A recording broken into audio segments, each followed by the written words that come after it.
নাহমাদুহু ওয়া নুসাল্লি আলা রাসূলিহিল কারীম, আম্মা বা'দ। পৃথিবীতে একটি অভিশপ্ত জাতির নাম হচ্ছে ইহুদি জাতি।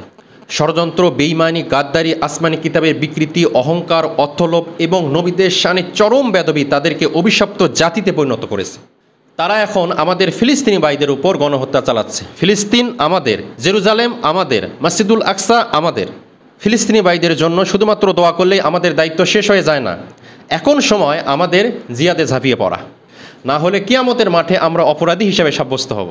আমরা মুসলিমরা যদি এক কাতার এক প্ল্যাটফর্মে আসতে পারি, তাহলে ইসরায়েলকে বিশ্বের মানচিত্র থেকে মুছে ফেলার সাথে সাথে আমেরিকাকেও বিশ্বের মানচিত্র থেকে মুছে ফেলা সম্ভব।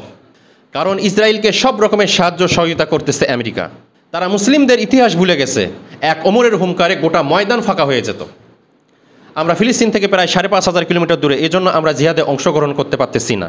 আমাদের এই দেশ যদি ইসরায়েলের আশেপাশে হতো, অনেক আগেই ইসরায়েলের বর্ডার ভেঙে আমরা জিহাদে অংশগ্রহণ করতাম এবং মসজিদুল আকসার বিজয় ছিনিয়ে আনতাম ইনশাআল্লাহ।